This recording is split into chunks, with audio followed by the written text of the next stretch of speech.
வணக்கம் நண்பா. நிகழ்ச்சி மூலமாக உங்களை சந்திப்பதில் பெரும் மகிழ்ச்சி அடைகிறேன்.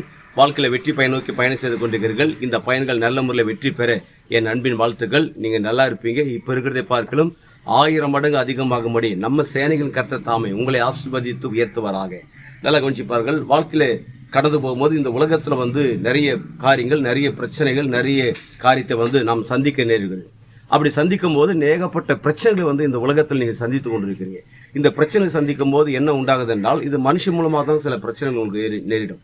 இப்படி மனுஷன் மூலமாக சில பிரச்சனை நேரிடும் போது நீங்கள் இருக்கிற பணிஸ்தலத்தில் வேலை ஸ்தலமாக இருக்கலாம், அது ஒரு வியாபார ஸ்தலமாக இருக்கலாம், குடும்பமாக இருக்கலாம், சபையாக இருக்கலாம், ஊழியமாக இருக்கலாம்.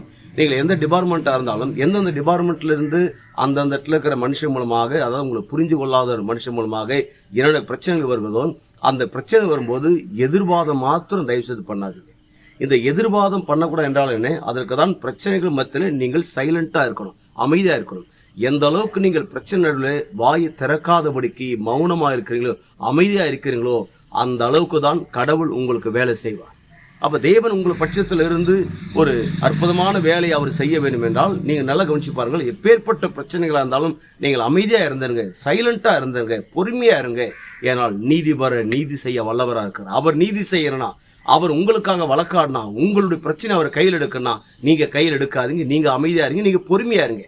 நீங்கள் மட்டும் பொறுமையாக இருந்து பாருங்கள், அந்த நாட்களுக்கு உண்டான ரிசல்ட்டு வேறு லெவலில் இருக்கும். அப்படி இருக்கும்போது என்ன உண்டாது, நீ செய்து கொண்டிருக்கிற ஜாப்பாக இருக்கட்டும், வேலையாக இருக்கட்டும், வியாபாரமாக இருக்கட்டும், ஊழியமாக இருக்கட்டும், வேலை ஸ்தலமாக இருக்கட்டும், கவர்மெண்ட் ஜாப்பாக இருக்கட்டும், என்னென்ன டிபார்ட்மெண்ட்டில் நீங்கள் மனம் உடைஞ்சி போன ஒரு கான்ட்ராக்டாக கூட இருக்கட்டும், எந்தெந்த டிபார்ட்மெண்ட்டு அரசியலாக இருக்கலாம், பெரிய பிஸ்னஸாக இருக்கலாம், கண்டுபிடிப்பு ஆராய்ச்சியாக இருக்கலாம், என்ன டிபார்ட்மெண்ட்டாக இருந்தாலும் அந்தந்த டிபார்ட்மெண்ட்டில் நீங்கள் அமைதியாக இருங்க. அந்த டிபார்ட்மெண்ட்டில் இருந்து உங்களை தேவன் வேறு லெவலில் உயர்த்துவார், வேறு லெவலில் டாப்பில் கொண்டு போவார். அப்படி டாப்பில் கொண்டு போகும்போது என்ன நடக்கும் தெரியுமா, ஒட்டுமொத்த உலக நாடுகளுக்கு எந்த அளவுக்கு நீங்கள் சைலண்ட்டாக இருக்கும் போது அமைதியாக இருந்தீங்களோ, ஆனால் பின் நாட்களில் அந்த உலக நாடுகளுக்கு நீங்கள் கடன் கொடுக்கும்படியாக நாம் ஆண்டவர் இயேசு கிறிஸ்து உங்களை ஏற்படுத்துகிறார். அதன் பிறகு என்ன, நீங்கள் வற்றாத நீரூற்றை போல இருப்பாய் என்று சொல்லி உங்களிருந்து விடைபெறுகிறேன். உங்கள் நண்பன் ரவி, பெரியபாளையம்.